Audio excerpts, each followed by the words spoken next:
Excitation का मतलब होता है कि हमारा जो इलेक्ट्रॉन है वो अभी मोस्ट स्टेबल स्टेट में रहने देते हैं, उसको हम ग्राउंड स्टेट कहते हैं। तो इलेक्ट्रॉन अभी हमारा यहाँ पर प्रेजेंट। अब अगर हम इस इलेक्ट्रॉन को ऊपर की ऑर्बिट्स में भेजना चाहते हैं, जैसे n इक्वल टू 2 में हम भेजना चाहते हैं, तो n इक्वल टू 1 और n इक्वल टू 2 के बीच में जो एनर्जी का डिफरेंस है वो डिफरेंस है 10.2 इलेक्ट्रॉन वोल्ट। तो हम क्या करेंगे, इस पर्टिकुलर इलेक्ट्रॉन को एग्जैक्टली 10.2 इलेक्ट्रॉन वोल्ट की एनर्जी देंगे और ये इलेक्ट्रॉन यहां से उठ के यहां चला जाएगा। क्या होगा अगर एनर्जी 10.2 इलेक्ट्रॉन वोल्ट से कम है, मान लीजिए 10.1 इलेक्ट्रॉन वोल्ट है, तो 10.1 इलेक्ट्रॉन वोल्ट लेके ये इलेक्ट्रॉन कहीं का नहीं रहेगा, वो जंप लगा के स्टेशनरी ऑर्बिट में नहीं पहुंच सकता। इस वजह से हम कहेंगे कि ये फोटोन को एक्सेप्ट ही नहीं करेगा, this electron will not accept the photon at all and the photon will go unabsorbed. तो if energy of photon is equal to 10.2 electron volt, then this the electron of n equal to 1 will excite to n equal to 2। Similarly अगर इस particular photon की energy, ये जो photon है जो incident हो रहा है ग्राउंड स्टेट वाले इलेक्ट्रॉन के ऊपर, इसकी एनर्जी अगर 12.09 है, देन जो ट्रांजिशन होगा वो 1 to 3 हो जाएगा और 1 से लेके सीधा 4 तक जाने के लिए इन दोनों के बीच में जो गैप है उसके बराबर होना चाहिए। और ये जो गैप है लगभग कितना होना चाहिए, गैप आप लोगों को निकालने होंगे। देखो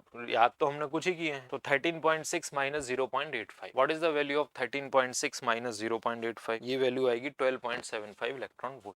If energy of photon is equal to 12.75 electron volt, then the transition will occur from 1 to 4. और इसी तरह से अगर energy of photon 13.6 electron volt हो जाती है, देन जो ट्रांजिशन होगा वो 1 to infinity हो जाएगा और इसको हम कहेंगे कि ये जो है आयोनाइज हो गया। इलेक्ट्रॉन जब यहाँ से n equal to 1 to infinity मतलब भाग गया, बाहर भाग गया, तो आयोनाइज हो गया। और if energy of photon is greater than 13.6 electron volt, अगर एनर्जी 13.6 इलेक्ट्रॉन वोल्ट से ज्यादा है तो आयोनाइज भी हो जाएगा और इन्फिनिटी पे जाके उसके पास कुछ काइनेटिक एनर्जी भी होगी। Kinetic energy at infinity is equal to energy of the photon minus 13.6 electron volt. तो अब यहाँ पे देखिए ऑर्बिट्स का भी थोड़ा सा एक्साइटेशन स्टेट के नाम से है। जैसे n इक्वल टू 1 को हम ग्राउंड स्टेट कहते हैं, n equal to 2 will be known as first excited state, n equal to 3 will be known as second excited state, this is third excited state and so on. तो nth orbit जो होगी it will be known as n minus 1th excited state. Correct?